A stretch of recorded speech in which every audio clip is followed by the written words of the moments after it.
Hello and welcome back. Thank you for joining me once again for another episode of Ross Meets. Now, this is a really fabulous episode. This one is with future Utopia's Fraser T. Smith, whom I absolutely adore. He absolutely came into that interview bursting with energy, like literally ready to start as soon as the camera started rolling.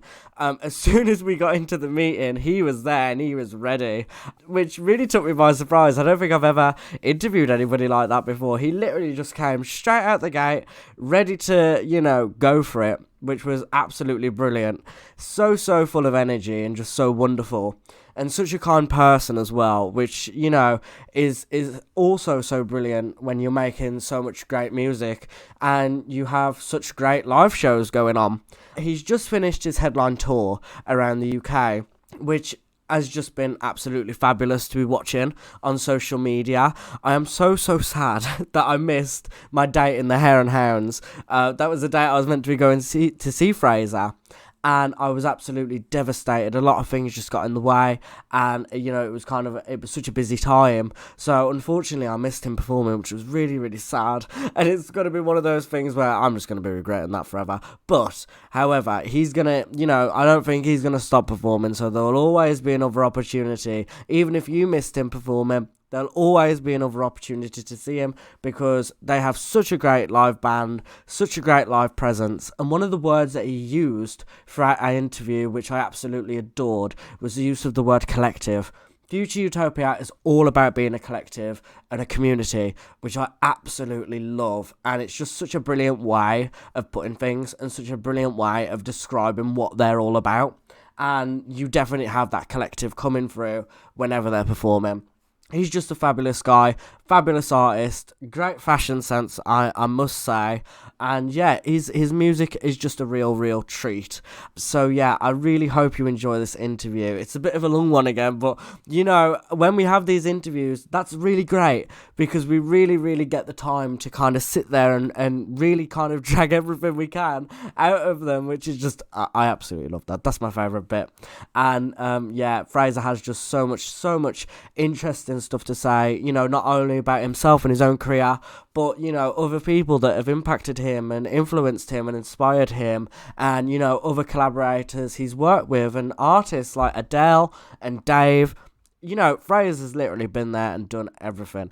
Just absolutely just wonderful career, a career that young artists can dream of.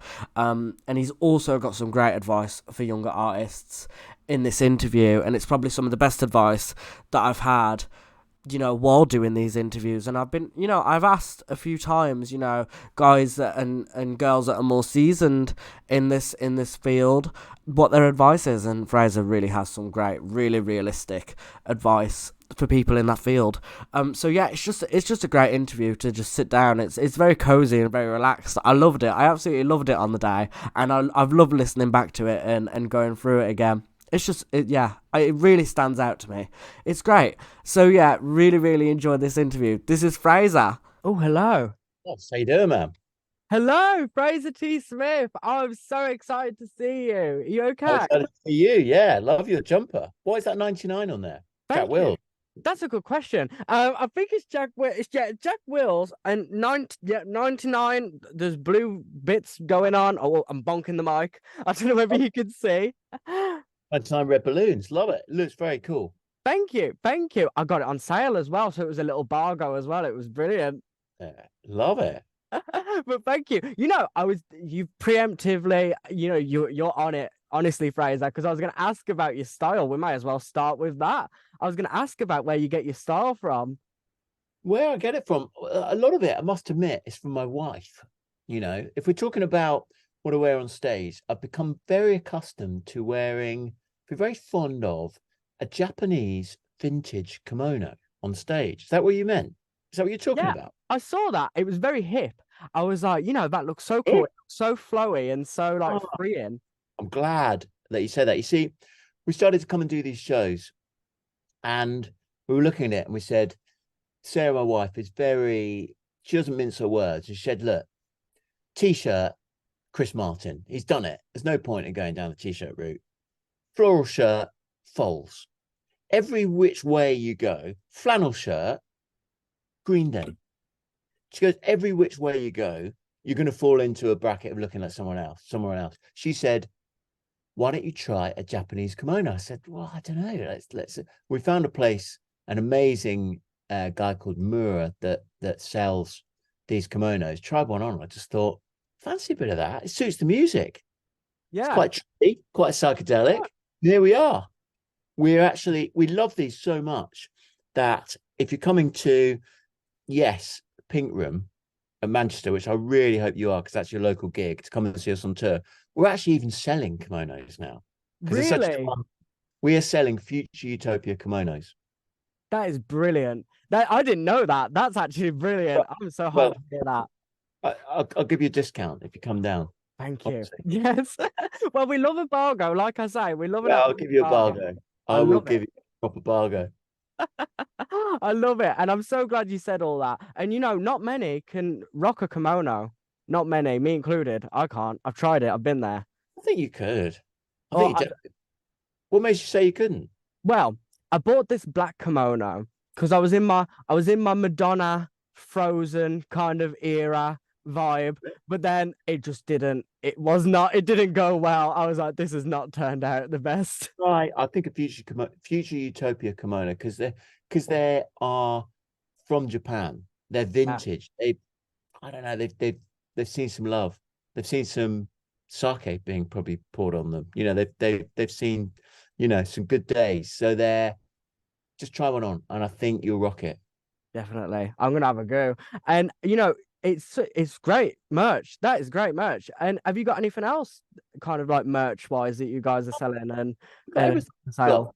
we've got t-shirts, we've got hoodies, we've got the classics, but all in different colors. This is future utopia. I didn't want to go down the well-trodden route of the black hoodie. I thought anything other than the black hoodie. Nothing against black hoodies or any other bands that do that or people that love to buy them. But I thought let's future utopia. Let's get yellow ones. Let's make it colorful. We've got great beanies. You definitely rock a beanie. These beanies are Oh, I've good. never tried that. I've actually never tried. I've never had a beanie. For me, there's a beanie and a beanie. You can get. I like the idea of a beanie in the winter months, but then you try them on, and you're just like, I don't know. I wanted to look like sort of Brad Pitt here, but I'm looking more like sort of Brad from Coronation Street. I don't know. It just doesn't. Sometimes just doesn't seem to work. But these beanies are good. So get yourself down to the Pink Room and Definitely. sort you all out. I love it. I love it. And are you guys performing at the Hare and Hounds as well? Have I read Yeah, that right? you've read it right. Yeah, Yeah, that's brilliant. Hounds on. Let me just get it up, the dates. So it's yes, the Pink Room is the 20th of October. That is a big Friday night. Then the Hare and Hounds is on the 24th of October. Yeah, So that's the one you'll most likely see me at. I love the Hare and Hounds. I was so happy when I saw that you guys were performing there. I was like, oh my God, they're gonna rock that place it's a because it's great a venue as brilliant little well. venue. It's Cannot great. cannot wait to get down there. And I love Birmingham. I love the people. And yeah, so we're up and down the country. I mean, we start at King Tut's in Glasgow, another iconic venue. We come down to Newcastle, and then we're down to Nottingham, Leeds, as you've said, yes, Pink Room, Hare and Hounds, and then we go down to Oxford and we're Bristol and we're all over the place. So cannot wait for this to bring the live show to everyone. So it's a four-piece band. I'm on kimono, guitar, and synth and vocals, and then we've got Molly J on backing vocals, Ben Epstein on bass, and Anthony Sweet Sticks Lewis on drums. I mean, if you're not a good drummer and your name is that, it's not going to work, is it? I mean, just saying that name, you'll go. I bet you're thinking that guy sounds really good, and he is. Yep. Yep. And I mean, this was one of my questions as well. Talking about the artists that you've worked with and still do to this day, you seem to really find really great artists. What do you think makes a great artist? How do you find, these artists? Well, I think I've been lucky in people suggesting artists to me, and I'll work with artists if I like them and I like their music. I work with them for a day and just see how it goes, and then if it progresses, um, then that's brilliant. And I think great artists to me are artists that have a real vision and have something about them in terms of the whole way that they want to be portrayed, their music, their clothes, their, it's a real, if you look at the great artists of our generation, they're all iconic, aren't they, in their own way? And I think that you can spot that. And yeah, I've had a great time working with these absolute legends. Yeah, I mean, totally agreed. And you find them in weird places as well. And, it doesn't matter how big or small they are, it's all about what you just said, the amount that goes into it, not just on a music side, but also the style, everything going into it on that kind of side as well. It's so important. It really is, isn't it? It's a whole 360-degree thing. So yeah, I was lucky enough to meet Dave and Kano when they were both around about 17. Stormzy, it was about 23, 24, 23. So quite young, a lot of these artists. Even Adele, I met after she had done her first album, and she wasn't the household name that she was today. It was really that 21 album that catapulted her into superstardom. But at the time, she wasn't that well known. She turned up to the studio in an Addison Lee. We got her a bacon sandwich. She put the kettle on. I mean, it's very low key. Yeah. See, you wouldn't Beautiful. expect that. Like, you wouldn't expect that. And I mean, did you kind of like foresee that all these things would happen? Is it easy to kind of spot where something's going to go? Or is it more difficult? Do you kind of just go in there and see what happens, see what works, and just go with the flow and kind of live in the present?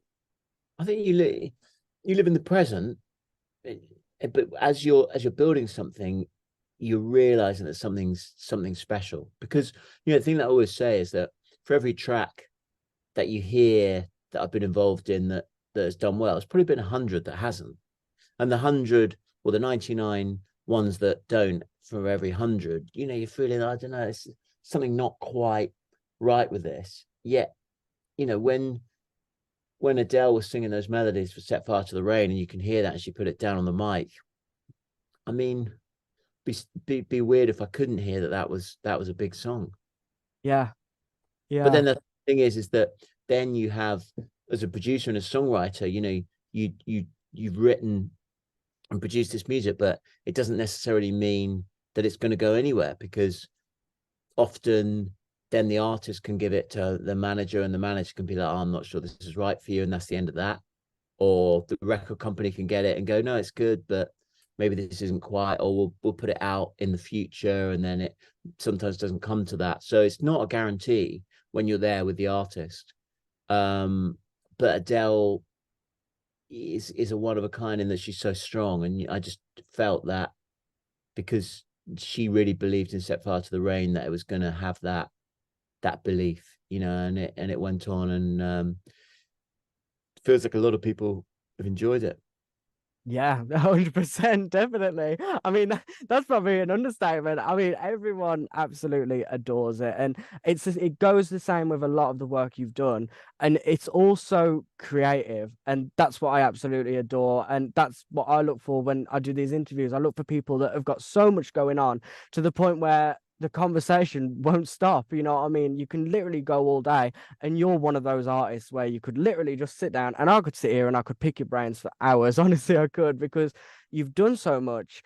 And also it is again that full 360, and having kind of, the thoughts in all the different areas, not just musically, but you know, looking for ways to develop and looking for ways to give as much as you can creatively and to your listeners and to your audience. And I think that's a lot of what's gone into Future Utopia and what's gone behind it. And it's giving back and giving as much as you can to the listeners through the music, through yourselves. It's fabulous. I mean, we've got this time with your vocal. It's brilliant. I don't know what you were afraid of, you know. Well, I don't know. I think as a musician, you've always got to have that humility. I mean, look, I'm lucky enough to have been recording some of the best vocals in the world. And look, I'm not coming out saying that my vocals like Sam Smith or or CeeLo Green or any of those guys, but I think what's great is that, as a society now, we're all accepting of people doing anything they want to do, and supportive. And I think that's fantastic. So, I put this record out and people seem to have really liked it, and people are very complimentary about my vocals, and that's just great. But I think, as a creative as well, you're never quite sure what the reaction is going to be. And I think at the point where, I don't even think Ed Sheeran's sure when he puts a record out. And that's what keeps him successful, because I think if you're just playing by the formulas that then you're gonna fall flat on your face. So I think that everyone that is great, you put stuff out and you're never quite sure. But reaction to this time has been fantastic. And we've got another single coming on the 18th called Something Real, which I'm excited to release, which is my vocal again. And then we that's around the tour, and then we'll release the first single from my next album in January. So it's just exciting times. Literally, that's the best way to describe it. Exciting times, so much on the horizon, so much good stuff coming. And, is it weird having that kind of, I won't say personal connection, because of course you have a personal connection to the music, you have your personal touch, but I suppose it can't get more personal than, having the vocal and really, really, I don't know how to describe it, but really kind of feeling the connection to the song. Do you feel that, or is it kind Yeah, of, is it 100%. everything you baby? You know what I mean? Have all your songs kind of been like that? Yeah, I mean they are, but I think when you put yourself out there as, this is me singing, and the lyrics and the melodies, then you're right out there, and I think that, but you also get the feeling back as well. I've never really been one to like run with the credit when I've been working with an artist. As far as I'm concerned, Blinded by Your Grace, that's Stormzy's record. We've collaborated on it, and he's been very gracious to me by, award ceremonies and stuff, giving me shout outs, even on that track. He said one time for Fraser T. Smith on the chords. He's incredibly generous with that kind of stuff. But I feel like, I'm here, and when the track comes out, it's flying, and it's his track. I'm not there like, I'm not celebrating in my own way, but I'm not feeling like I'm on the front line of it.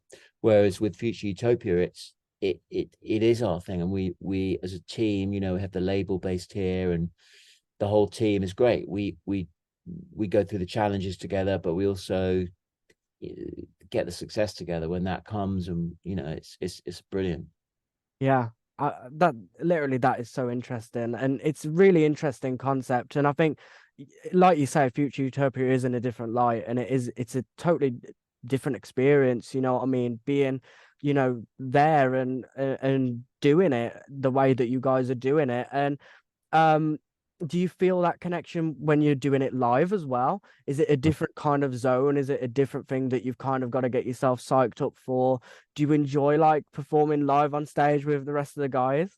Yeah, I absolutely love it. I mean, I cut my teeth as as a kid, like playing in venues like the Hare and Hounds, and so to be going back is amazing. Like the playing is something I just absolutely love. I've got a great band that play with me. That's fantastic. It is a different feeling, but the connection that you get, especially when these tracks, we're just getting going really. So people will recognize a few of the tracks that we play, but largely, I mean, especially when I'm playing quite a few tracks from the new album. It's new music, but people seem to be really embracing it. I can see the look in their eyes, like they're feeling it, and they're getting down and they're dancing, and it's the best thing ever to look out at a crowd and just see them reacting to your music, because you just ultimately, what I'm doing is not like some sort of ego trip. I want to be part of this Future Utopia collective, and it is a collective. It's not about shining the spotlight on me per se. I've written the songs, but this is about the whole band. It's about everyone that's ever collaborated with us. Everyone shares in the glory. And we're just out there trying to put some stuff out that people will enjoy, and to try and give people a little bit of diversion from the world, which can seem quite lonely and dark at places at times, and in places, and just shine a bit of light and shine a bit of hope out there, and people seem to be reacting to it, which is incredible. Yeah, and I totally get that vibe. Honestly, it really, really does come through, and all the stuff you guys do with the social medias, the YouTube stuff with the kind of behind the scenes stuff. Um, everyone in future Utopia has a chance to shine. That's the vibe that we get, and everyone has their spotlight in the band. Everyone has a chance to shine when they're on that stage, and I feel like there's definitely a huge community feel Yeah. around. And I love the word collective as well, because it is a collective. And there's such a community feel around the collective, not just with the listeners, not just with the band, but just the whole kind of infrastructure, the whole vibe. You know what I mean? It comes through so Uh, so well. It's been a while since I've seen a band do that so so well, and just really really enjoy themselves as well while they're doing it, and really kind of celebrate themselves. It's great to see. that's great. Well, thank you so much for that. I'm glad it comes across because that's literally how it is, and we're all here. It's a joint effort from even down to Scott, my engineer. It's just like he's part of the band because he mixes the records and he puts the finishing touches on the sound, and so everyone that's involved is just really so much a part of it, and it has an equal share. So it's good that you picked that up because yeah, it means a lot. Yeah, and it's not really just with Future Utopia, but it's kind of in the past as well. Like looking through your career, and the kind of style, the style of the way you've been making music and producing music.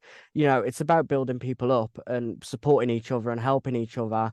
And I think that's why you've had the success you've had, because it's just been so, such, the vibes. It's been such a great vibe with you the whole time. So it really does come through now Oh, and then. that's great because you never know Honestly, it on does.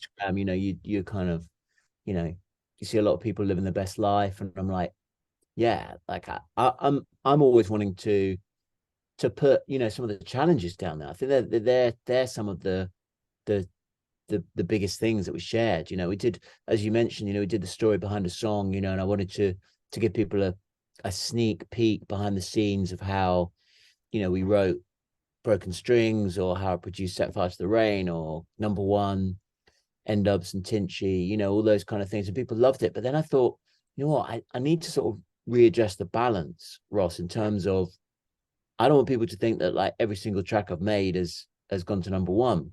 So I did the statistics and I looked at all the tracks that I'd ever written that were in my drop or sitting in my Dropbox, and I was like, wow, this statistic is pretty harsh. And did this kind of like equation on the video, and showed people that for every one track that was released, there was like 100 that weren't. And I think that put things into perspective, and yeah, just showed people that what we do is so enjoyable, but it's also a lot of hard work, as I know it is for you and for everyone. It's about just getting your hands dirty and just plowing that field of creativity, and being in the mud with everyone, and just getting your hands dirty, rolling up your sleeves, and trying to come up with something that works. Yeah, and it's not really just a creativity as well. I mean, you're so innovative as well. One thing that I saw that really kind of shut me up, because I'm a bit of a vinyl snob. I love my vinyl. I absolutely love it. That is what I live life for. And one thing that I saw that was really interesting about you guys is you're on the Evo Yeah. vinyl. If I'm, what's an Evo vinyl? For those that don't know, what's the project about? What got you guys involved with that? Well, the Evo Vinyl, that particular project came out of an amazing well, it's now an institution called Earth Percent, which was formed by my friend Adam Callan and Brian Eno, and they wanted us to become founder members with them, which we did. We were more than happy to, and it's grown into this incredible collective. Again, another the same word of musicians, and basically, Earth Percent is about asking musicians and people in the music industry to donate a certain percentage, well, 1% really, could be more if you wanted it, but starting at 1% of your royalties to give back. It's a non-profit organization. So if your hit record earns, £100,000, then 1% of that will go towards helping the climate crisis and planting renewable trees. So there was an initiative with some of the the members of Earth Percent, so with Coldplay and myself and Nile Rodgers, um, to donate some tracks. So we donated a track to the project. The Evo vinyl is made from recycled plastic, so it is carbon neutral in its makeup, and was an amazing thing to be part of. You know, and we it would only be right if we were to put something out on vinyl that it didn't harm the earth. And the new album is going to be on Evo as well. So I think that it's definitely something that other artists can follow and help the climate crisis. 100%. And it's such a great idea. I'm really glad that we've got a chance to talk about it because I saw it and I was like, I think it's Love Ascension on the record, isn't it? And Yeah, it's such a great thing to do because we kind of forget with vinyl how much kind of goes into it, with the plastic and all kinds of stuff that, goes into the making process, everything. And it's about, especially with like the climate crisis, it's about kind of trying to reduce as much as we're doing in smaller areas. You might think, oh, how is a vinyl affecting the climate? But there's so much that goes into that process of creating that vinyl, carbon, and then where it goes, when maybe it's not wanted anymore, it's plastic, you know what I mean? So it's such a great initiative. And again, it's so great to see you guys doing that and kind of paving that forward because it's something, it's change. Do you know what I mean? It's yeah, it's that's empowering that change what that it's. pretty much should happen.